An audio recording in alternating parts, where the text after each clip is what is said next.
Sure. Okay. Testimony. All right. It's good. Okay, Patricia, I want to ask you some questions because what you just shared with me are huge shifts I feel that you've made. One, you shared that procrastination is dead to me and that you've stopped complaining and it kind of feels like people are falling away. So I want to ask, what do you believe is different? What has shifted in the space you were when you didn't have clarity, when you're sitting on the fence, when you're applying to jobs you don't want? What was that shift, that ignition, whatever ignited you to get clear on this dog business, to start taking action, and everything I feel is happening very quickly for you? The piece I think I was missing was getting clear on what I wanted, because I was like you had pointed out to me, um, I was putting out more than one vibe, right? I want to do this, but I've got plan B and plan C, actually. Yeah. Right. So let's explain that. So plan A, like you really have this pull, this nudge, this passion and for dog treats, and that's what you want to Mhm. do. But the fear behind that was, well, I don't know if I can. What was your fear? Right. Couldn't make money, couldn't, what was it? All of the above. Like, Okay. would this work? Yeah. Would I fail? Can I do this? Is it possible? And I questioned it. So I felt like I needed to work, quote, a 9 to 5 to cover my feelings of insecurity. But once I realized that I didn't want to do that, because I've been out of corporate for 6 months now, I felt, we've talked about death, it would be death to my soul if I had to do the office thing again, or, I couldn't take a day off if I wanted to, by my choice. So it was getting clear on that's not what I want. And by doing that, it's in the past 2 weeks, but over the past month, it is becoming easier and easier to stop complaining and stop procrastinating. One, because there's a lot to do. When you make a decision like this, there's a lot to do, to take care of, to get you to where you want to be. But I also still have a husband and children and other commitments. So it's marrying the new with, the needs of my family, and it's working. I'm seeing progress. So here's what I want to ask, because I've Mhm. been there. You were on the fence. You had this vision, this business that you want, but fear and procrastination were keeping you stuck. So you kept applying to jobs. Was Mhm. it for like 6 months you had been applying to jobs and not getting any, right? I was interviewing at some places 6+ times, Yeah. and it felt, once you've had 6 interviews, right, it didn't feel good. And what I explained to you was you were putting out this diluted vibe, this diluted energy. You had two different desires. One was fear based. I Mhm. got to get a 9 to 5. But then you wanted this business. And when your energy is diluted or going in two different directions, you're literally placing confusion to the universe, right? You don't go to Amazon and you order what you want and then you get what you want. Mhm. And so you realized the feeling behind applying to jobs didn't feel good. And you were at a crossroads of, I want to hear it from you, your words, but more or less like, why not try? Why not find out? Go Yeah, all in, right? We talked about, mhm. as Tony Robbins says, you have to Burn the burn the, boats. you got to burn the boats, take the island. So what I did, I didn't tell you this, but on one of my phones, I found that quote from Tony Robbins, and I used it as my screensaver. Oh, And so now I'm seeing it every day as a reminder yeah. that I need to, this is a choice I made. So every morning I'm reminded that there's no plan B, Yes. and that's actually exciting. And I think what I was missing and this might be with a lot of people, just generally, want to have fun. I want, everybody needs to live, right? Everybody needs money. Um, we all have different financial goals, but I got to the point where I'm like, I'm bored. I need to learn constantly. I have fun baking, whether it's for pets or for people. So why not marry the two ideas Yeah. and actually enjoy what I'm doing? Yes. And Did you that's, also have to overcome mm, self-doubt? yes, Okay. yes. I mean, I think it's the result of, and I love her, two pieces. I love my mom, but when I talk to her still, she asks, "Do you have a job yet?" And I think part of it is the social conditioning, whether it's from family or friends or just in general, that you have to graduate high school, go to college, get your bachelor's or master's degree or PhD now to be successful Yeah. and to get a good job.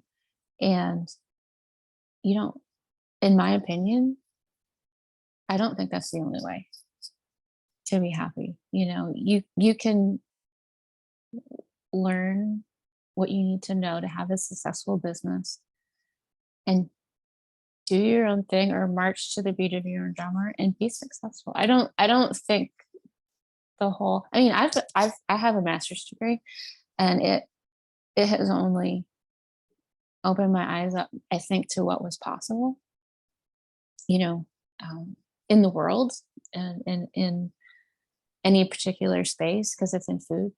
Um, so I don't regret getting it, but on the other hand, um, I realize now that I didn't need it to do what I want to do.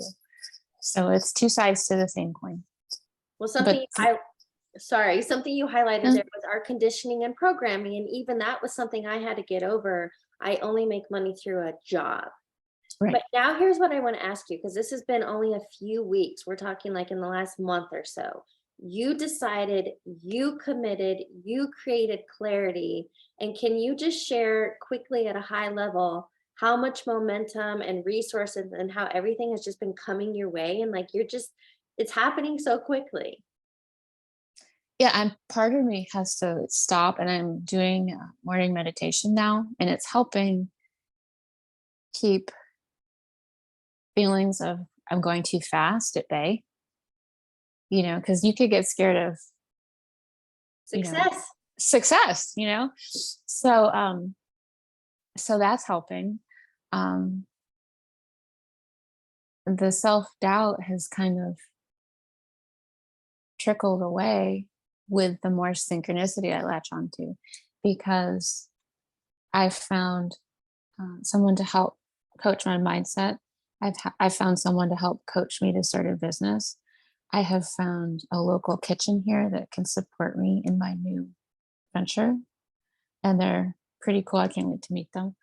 I've gone to the farmers markets that I want to vend at, and the vibe is just amazing. I've been able to get tables to display. I'm working on QR code type displays so people can just you know go to a website and Venmo when they want to pay. So I'm thinking of creative ways to solve needs I know I'm going to have, and I'm doing it kind of like a puzzle. I'm like, I know I'm going to need that, so I'll go over here and do this. And I know I'm going to need that, so I'll go over and do that. But and the labeling software, you know. So I've been able to marry what I used to do and go out for resources that I know exist and bring it into this space. And it's been super helpful to have known people who can help me, or at least know who to reach out to so they can refer me. Um, to give me the tools I need. And that's what did I learned that when I worked for Cardinal. You have the tools you need to do your job, right? So having worked in corporate, it's given me, I think, a good basis for what I need to do do now. So I won't discount it to say it wasn't fruitful. Right. Here's one more question I'd love for you to Mhm. highlight. Can you explain a little bit of your internal state, your thoughts and feelings when you were on the fence, the confusion, not taking actions versus how you're showing up today? What's the difference? Heather, I'm sorry, my daughter started the microwave. I didn't quite hear what you said. I'm sorry. That's good. I just wanted to ask, I want to understand what's the difference with you internally, where you were sitting on the fence, confusion, applying to jobs you didn't want, versus how you're showing up today, your mental space, and that being intentional and mindful. What's the difference? Making a choice, you know, realizing that if I wanted to make a change, then I had to make a change, and it wasn't, I mean, gosh, I could say it took years to get there. But when what seemed to be a negative thing, because I got released from my job, um, what seemed to be a negative thing completely turned into a positive thing because it was like the universe saying it's time to make a change. And I can see how that's happened to other people before me. Maybe it was for an example. Here's someone who who's lost their job. Maybe, and this did happen. Someone I worked with was let go during a reorganization. And I saw it to happen to people that I worked with and people I was dear friends with. And you were always thinking in the back of your mind, what would I do if that were me? But the thing I always went to was, you could find another job. You could find another job. And most people have. Um, but the the question, when posed to me after a few months of not working, it changed. I don't know if it was something about the time, having the time to really sit with it, not being offered a job, being pushed, a little bit to say, we're gonna, it was my choice, but it feels like the universe is pushing me in a certain direction, and by me aligning with what the universe sees or envisions, I'm happier. Yeah. Because I'm happier, it's easier. Yeah. And I'm not so scared. I love the saying that rejection is always redirection. Redirection. Yeah. And just knowing that you have to trust everything is happening for you. You don't have to understand why you just got laid off Mhm. or why you're not getting accepted to jobs. There is something bigger and better for you. Anyway, thank you so much for sharing your Mhm. story. I just wanted to highlight, what it was like being in that funk versus taking action, Mhm. committing clarity, and moving forward. Mhm. You're welcome.